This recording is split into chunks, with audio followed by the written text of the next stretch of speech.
GettingPositiveKarmaNow.com presents Bhagavad Gita for All, a lecture series by Nalin Narula, recorded in front of a live audience.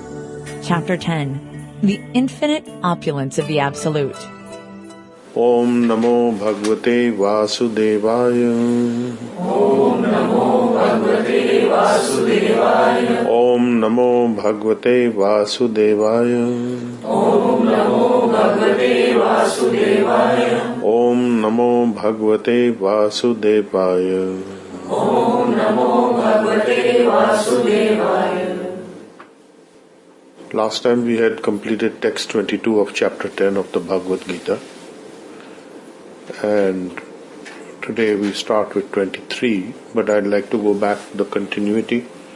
Earlier, Arjuna had asked Krishna that how are you to be meditated upon, how are we to contemplate you? Please tell me more about your unlimited infinite glories. So Krishna said, I will tell you a few of the main, because my opulences are unlimited. But I can right now only tell you about the chief amongst them. And we had last time come up to 22, text 22, where he said, Vedanam samaved asmi, devanam asmi vasva, indriyanam mana cha asmi, Bhutanam asmi chetana. Of the Vedas I am the Samved, and of the demigods I am the heavenly king, Indra, and of the senses I am the mind, and I am also the life force living in all living entities. I am the life force of all living entities, Bhutanam asmi chetana. Now the life force of all living entities also is called Reiki, or the universal life force energy. So Krishna is stating here clearly that he is directly that as well. Significance of the Samved is that it is the mantras that are sung and contain some of the most important Upanishadic information, especially the Chanda Yoga Upanishad and the Kena Upanishad. And the Chanda Yoga Upanishad is the source of the Vedanta philosophy. So this is a very important statement. Although the Samved is almost entirely comprised of verses that come from the Rig Veda, but there is a musical notation and sequence that is used, and these are meant to be sung. So they have a different quality. So the sound of singing conveys a different meaning than when just stating it. So of the demigods, he is Lord Indra, the king of the demigods, and of the senses, he is the mind, because the mind is the controller of the five senses. The mind is the sixth sense. And I am also the life force amongst living entities. So now we have text 23. Rudranam Shankarascha asmi, Vitesha Yaksha Rakshasam, Vasunam Pavaka cha asmi, Meru Shikharinam aham. So of all the Rudras, the 11 Rudras, I am Lord Shiva or Shankar. And I am also the Lord of the treasury, Vitesha Yaksha Rakshasam. Of the Yakshas and the Rakshasas, I am Lord Kuber, the master of the treasury of the demigods. And of the fires, I am also fire, which is used to digest and cook food. So the fire is twofold. One is fire externally and one is fire inside your body. Jataragni, for example. Jataragni is the fire which digests your food, which is available in the form of bile and acid and so on in your body. And I am also Mount Meru of all the mountains. I am Mount Meru. Mount Meru is very rich in natural resources. His qualities are reflected in those things. But these are very small indicators of his actual potencies, because the full reflection cannot come in these. It can only come within himself and his personal self as Krishna. Text 24. Purodhasam cha mukhyam mam vidhi partha brihaspatim senaninam aham skanda sarasam asmi sagara. Purodhasam, of all the priests, I am the chief, which is Brihaspati, you should understand, son of Pritha, Arjun. And of all the army commanders, of all the battlefield commanders, army commanders, I am Skand. Skand is also another name for Kartikeya, who is the son of Parvati and Lord Shiva. And of all the Sarasam, of all the reservoirs of water, Asmi Sagara, I am the ocean. So he is indicating in various ways the reflection of his greatness and what these represent of him. These are manifestations and representations of Krishna. Text 25. Maharshinam Bhrigu Aham Giram Asmi Ekam Aksharam Yagyanam Japa Yagya Asmi Sthavaranam Himalaya. Of the great sages of the Maharishis, I am Lord Bhrigu. Now, Lord Bhrigu is the most powerful, one of the most powerful sons of Lord Brahma, meant to populate the universe. And Aham Giram Asmi Ekam Aksharam. I am of the vibrations. Giram is sound vibrations. I am Ekam Aksharam, which is the Pranav Omkar. And Yagyanam, of all the sacrifices, I am the Japa Yagya. So the highest of all sacrifices is not what you may consider as the technical sacrifices done as a fire sacrifice, but he says of all the sacrifices, I am Japa Yagya, the chanting of the name of Krishna. And there are two very, very powerful chants for liberation. One is, of course, we chant at the beginning of every class, which is Om Namo Bhagavate Vasudevaya. This is a 12-syllable chant for liberation. And it is, in fact, the beginning of the Srimad Bhagavatam. This is in the first canto, the first shlok, the first verse, the first line is this only. And also it is indicating the purest form of liberation chanting, which is Hare Krishna, Krishna Krishna, Hare Hare, Hare Ram, Ram Ram, Hare Hare. So I am the chanting of the holy names and of the immovable things, Sthavaranam, that which does not move. I am the Himalaya. Now he had mentioned Mount Meru earlier. Mount Meru is not immovable, it is mobile, it can move. But Himalaya doesn't move. So what is the significance? The significance is twofold. One is that things that are movable are considered to be feminine in nature. That is, the steady and the fixed things are the divine original source of all sources, Krishna potencies. Whereas some of those, when they start moving, for example, the opulences, the material opulences are considered to be female, because they are in movement, and that is why Mount Meru, which has all great natural resources, is movable also. So it can be said to be of a feminine kind of nature because of its movability, whereas the Himalayas are unmoving. So from that consideration, Mount Himalaya is considered to be more superior to Mount Meru. That is the verdict of all the scriptures and the authorities. Because the immovable is the source of the movable, ultimately. So that is the original. Text 26. Ashwatha sarva vrikshanam Devarshinam cha Narada, Gandharvanam Chitrartha, Siddhanam Kapila Muni. So in text 26 of chapter 10, Krishna is saying, Sarva Vrikshanam, of all the trees, Ashwatha. He is Ashwath, the banyan tree. And of the Devarshis, Devarshinam cha Narada. I am Narad amongst all the Devarshis. And Gandharvanam, amongst the citizens of the Gandharva planet, I am Chitrartha. And of those who are perfected beings, I am Kapil Muni. Now, Kapil Muni is mentioned in the Srimad Bhagavatam. There is his philosophy that is given.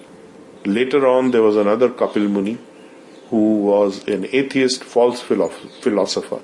And certain religions have come out of that that are considered to be bona fide, but actually there is a big difference. That is the false Kapil, and his teaching is atheistic and not in line with the understanding of the divine as given by all authorities and scriptures. So the Gandharvas are the flying Gandharvas or the singing Gandharvas. They are the singers of the universe who sing most beautifully. And amongst them, Chitrartha is the best. So his voice is very mellifluous, it is very mesmerizing and uplifting to the spiritual level.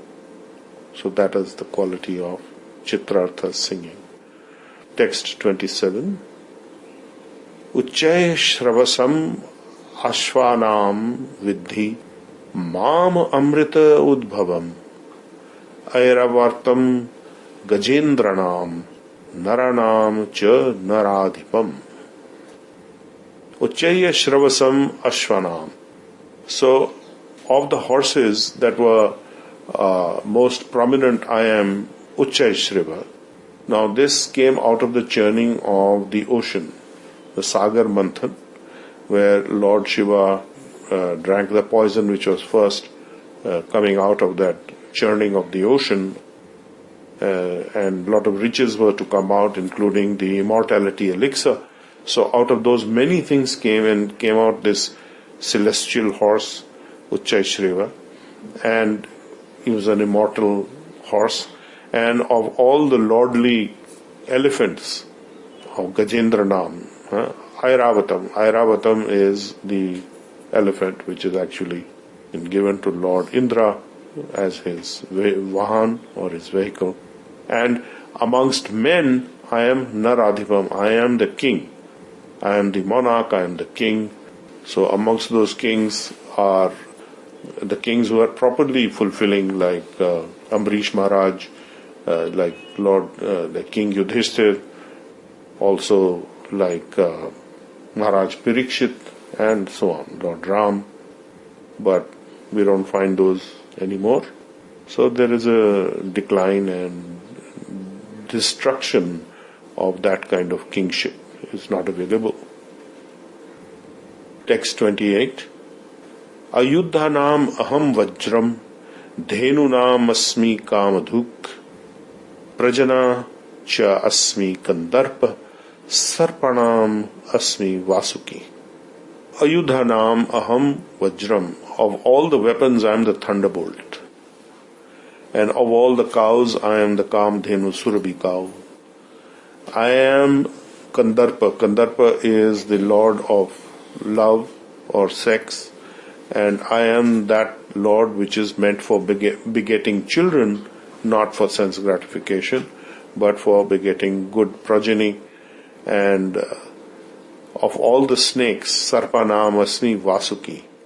Now Vasuki was the snake that was used to churn the ocean along with Mandira mountain on the back of Kurma, the tortoise incarnation of Krishna. So these are representations of Krishna's greatness, his opulence and his powers.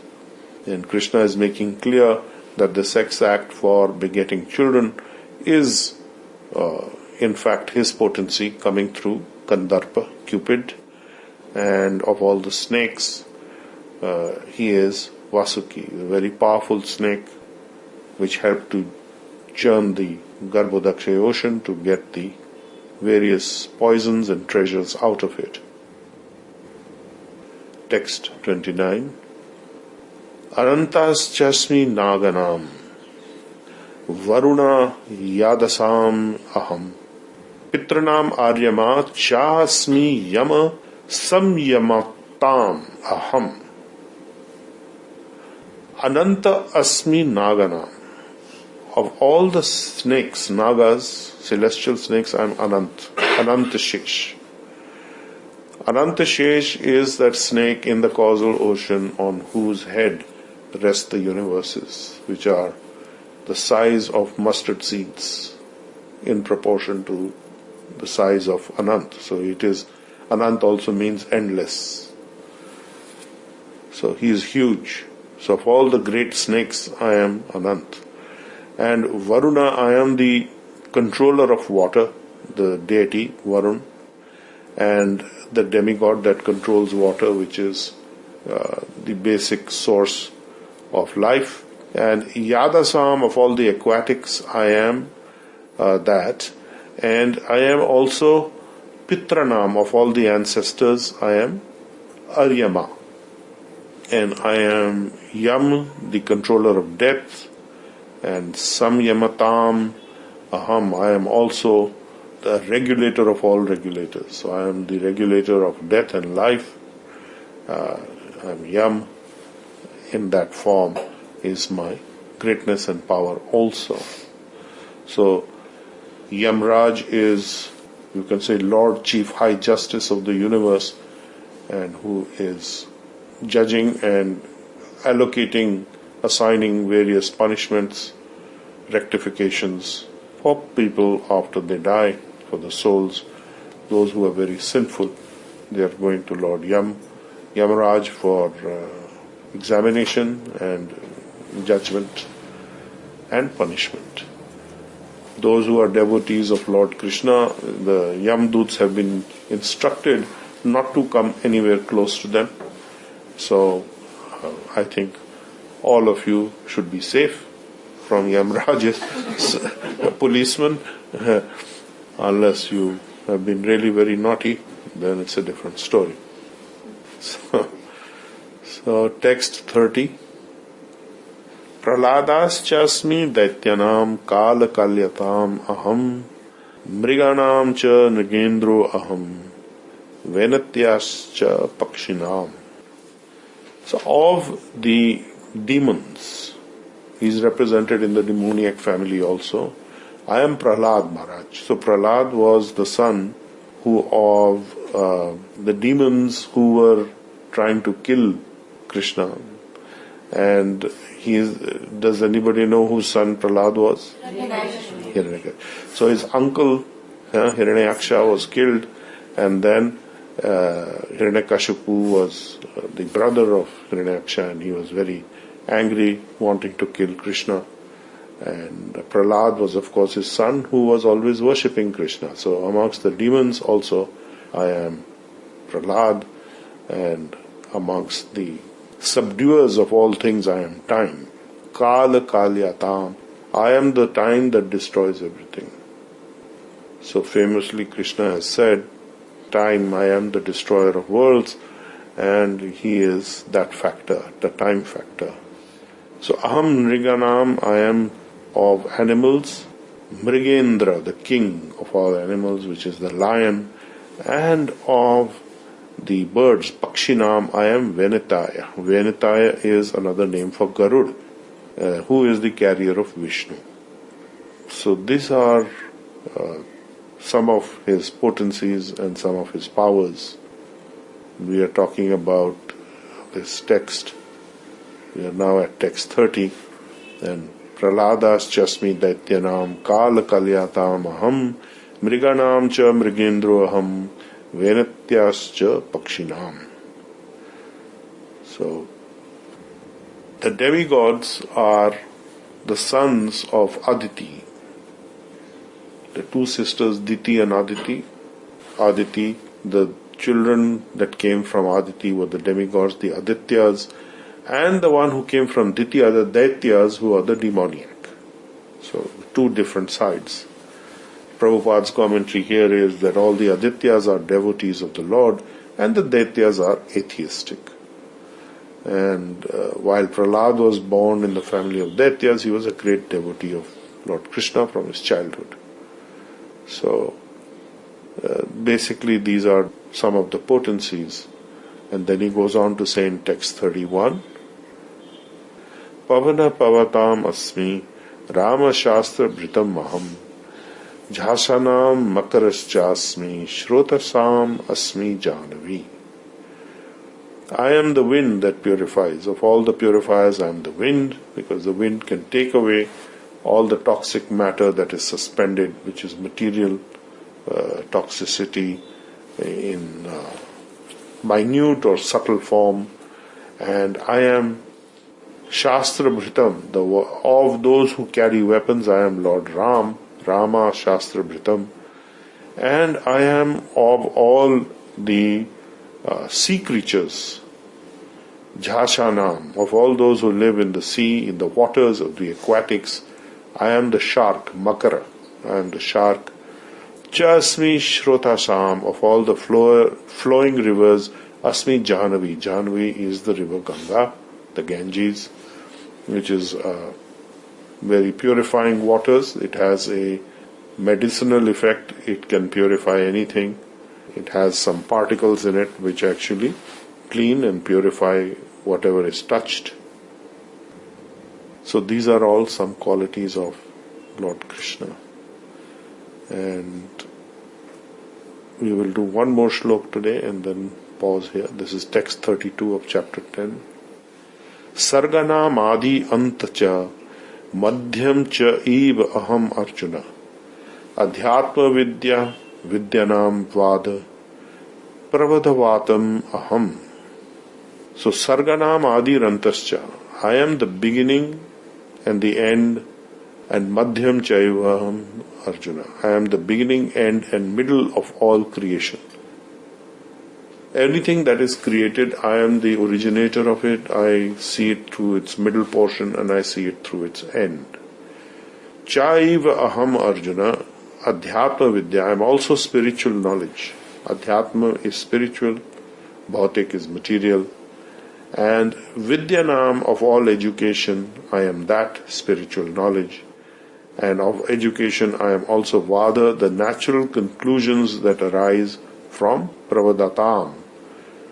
Pravadatam is arguments and discussion and back and forth, logical conclusion or otherwise Shastric conclusion.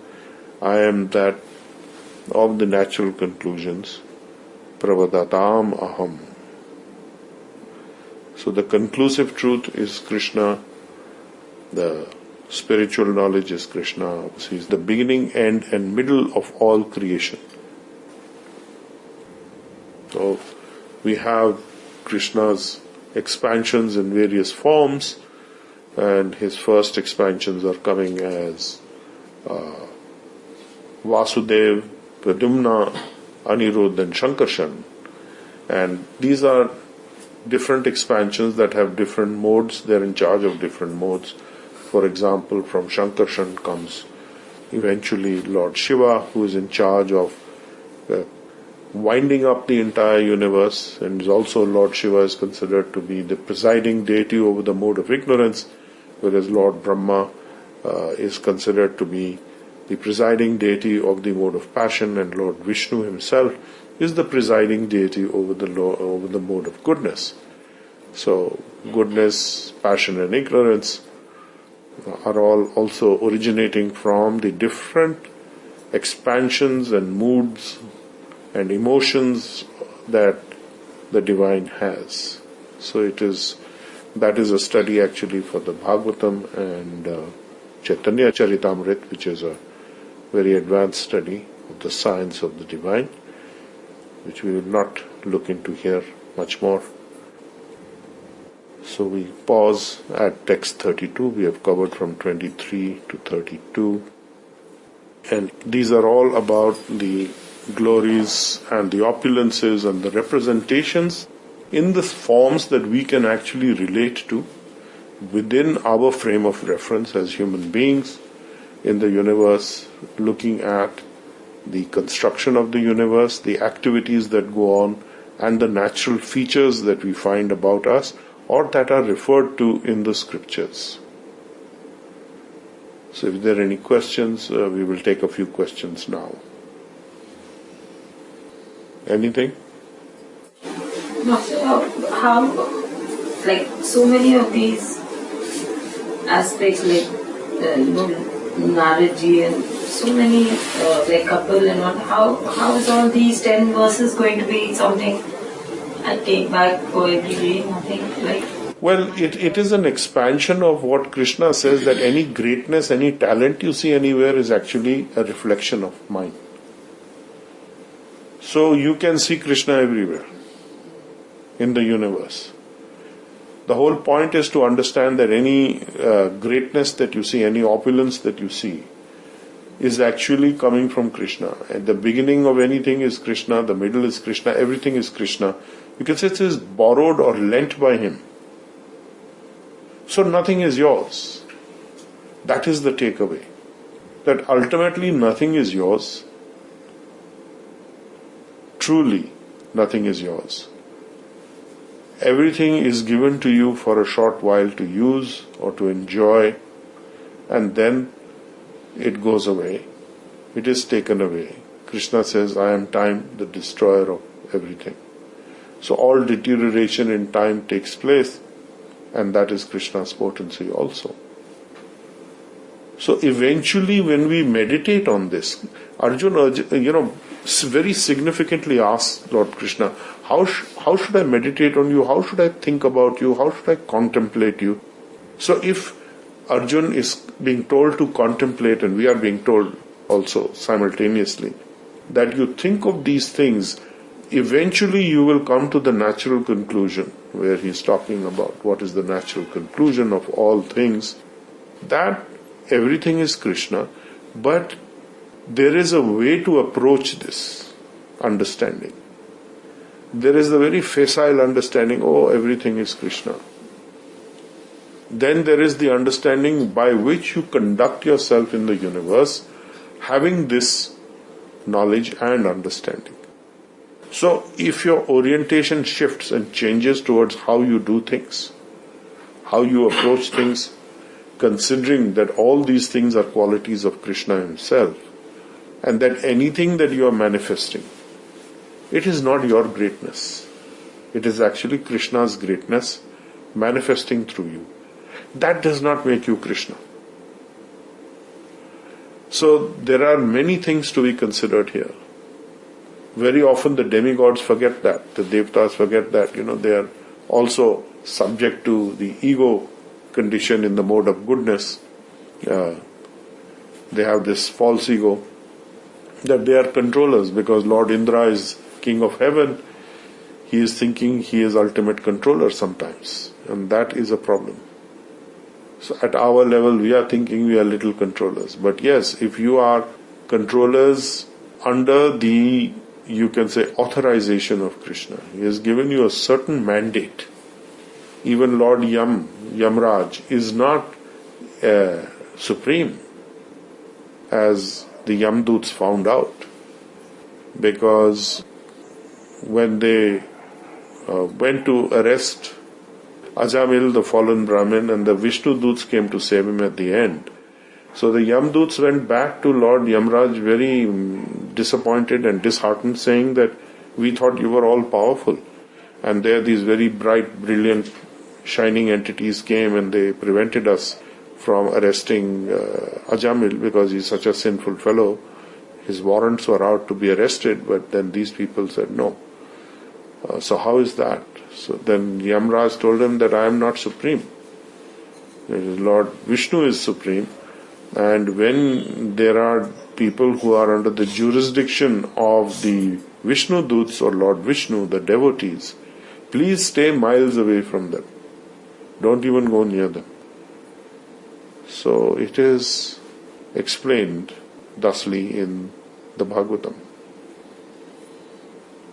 So if you understand that, then one actually internally tends to become very humble. In fact, not just saying, not just acting.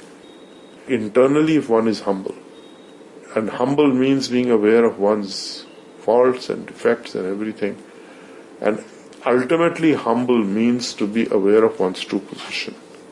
And one's true position is that we are actually servants of Krishna, servants of the divine, whether we like it or we don't, whether we acknowledge it or we don't. And if we acknowledge it and work accordingly as servants, then we are in a very good position.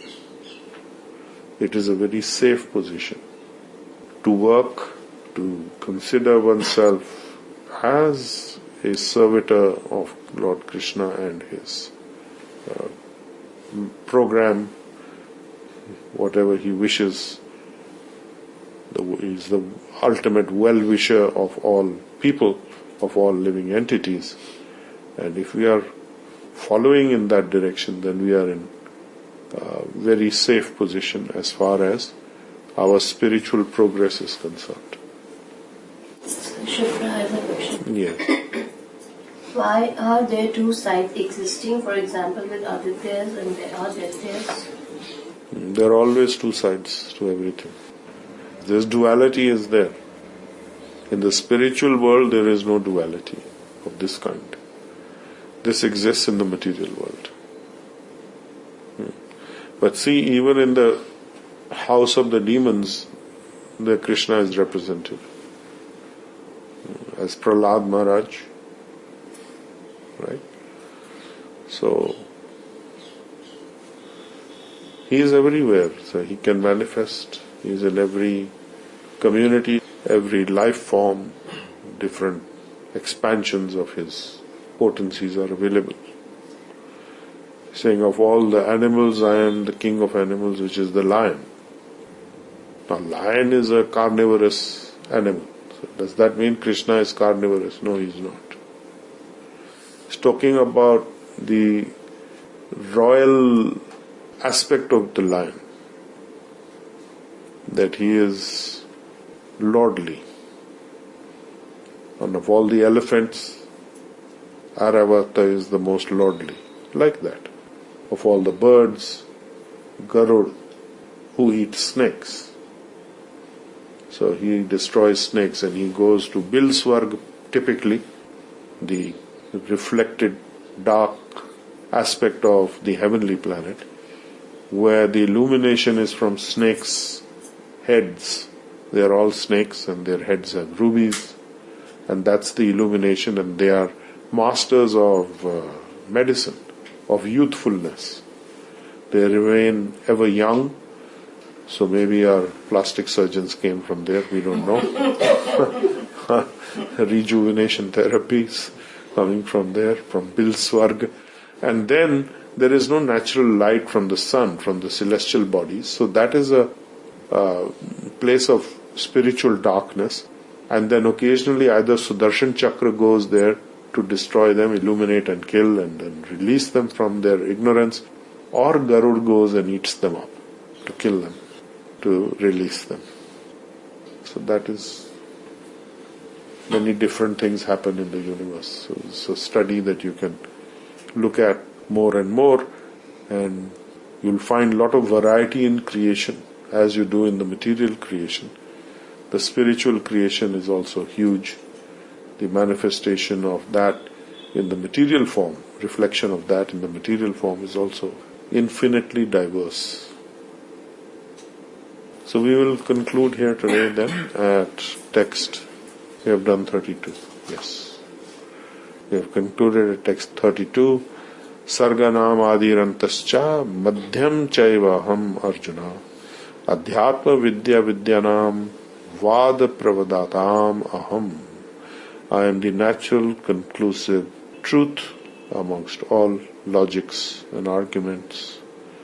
Of all the sciences, I am the spiritual science of the self, and I am the beginning, the middle, and the end of all creations. Text 32 of chapter 10. Om Namo Bhagavate Vasudevaya. Om Namo Bhagavate Vasudevaya. Vasudevaya. Om Namo Bhagavate Vasudevaya. Om Namo Bhagavate Vasudevaya. Om Namo Bhagavate Vasudevaya. Om Namo Bhagavate Vasudevaya.